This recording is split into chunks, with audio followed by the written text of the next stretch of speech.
ওই কালীবাবু কাল লাগিনি ভোর তপস্যায় মগ্ন রয়েছে, ওই কাল লাগিনিকে ডেকে আনতে হবে। ঠিক আছে মা, তুমি আমাকে বিদায় দাও।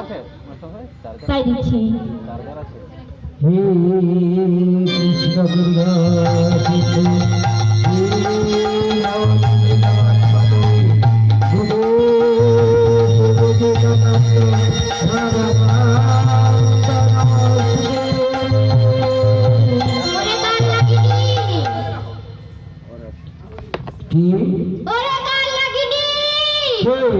কে আমায় কাল লাগিনি বলে ডাকছি? কে তুই? তুই আমায় চিনতে পারছিস না? না, আমি তোকে চিনতে পারছি না। কে তুই? আমি তোর ঢেমনা, তোর বাপের ঢেমনা, তোর 14 পুরুষের ঢেমনা। কি বললি? ওরে ঢেমনা, তুই আমার অকালে ধ্যান ভঙ্গ করেছিস, তাই আমি তোকে দংশন করবো।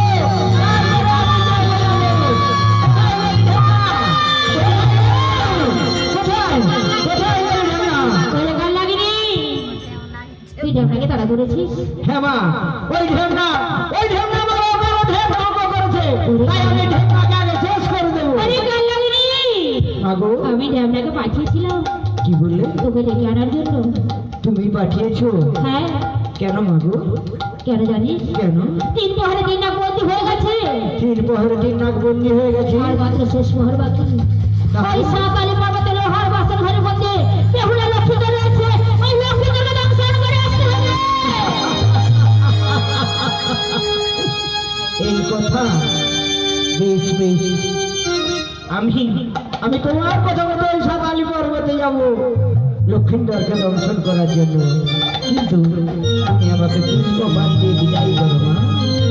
ঠিক আছে কাল লাগিনি, আমি আসি মাগো, আমি আসি। এই তো, এই সেই সাঁওতালি পর্বত। মা আমাকে বলে দিয়েছে বাড়ির হিসাব করে চিত্রপথ রয়েছে, অঙ্গারের গুড়ি দিয়ে লেপন করা আছে। আমার নিঃশ্বাস লাগলে ওই অঙ্গারের গুড়ি ঝরে পড়বে, আমি চিত্রপথ পেয়ে যাব। দেখি, এই তো অঙ্গারের গুড়ি ঝরে পড়ে আমার চিত্রপথ বেরিয়ে গেছে।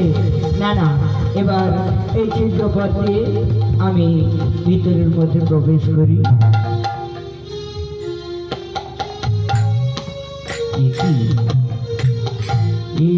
কি দেখছি? বেহুলার কোলে লক্ষ্মীন্দর মাথা দিয়ে শুয়ে রয়েছে। কত সুন্দর, কত সুন্দর দেখতে লাগছে। মনে হচ্ছে যেন লক্ষ্মীর কোলে নারায়ণ মাথা দিয়ে শুয়ে রয়েছে। কিন্তু আমি এমন কমল অঙ্গে কিভাবে দংশন করবো? কারণ আমাকে যদি কেউ আঘাত করে তবে আমি তাকে দংশন করি, তার আগে আমি কাউকে দংশন করি না। কিন্তু আমি কেমন করে দংশন করব? মায়ের আদেশ আমাকে পালন করতে হবে। না না, আমি একটু ওই লক্ষ্মীন্দরের বিছানায় এক সাইডে শুয়ে থাকি। যদি কোনো লক্ষ্মীন্দর আমার উপর আঘাত করে তবেই আমি ওকে দংশন করব। আমি একটুখানি বিশ্রাম করি।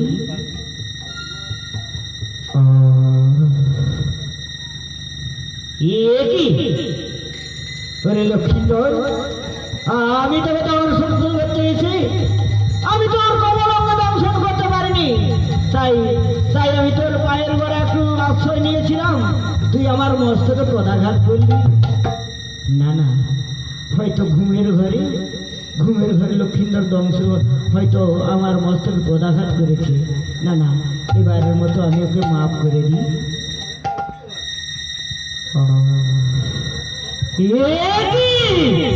লক্ষ্মীন্দর, আমি ভেবেছিলাম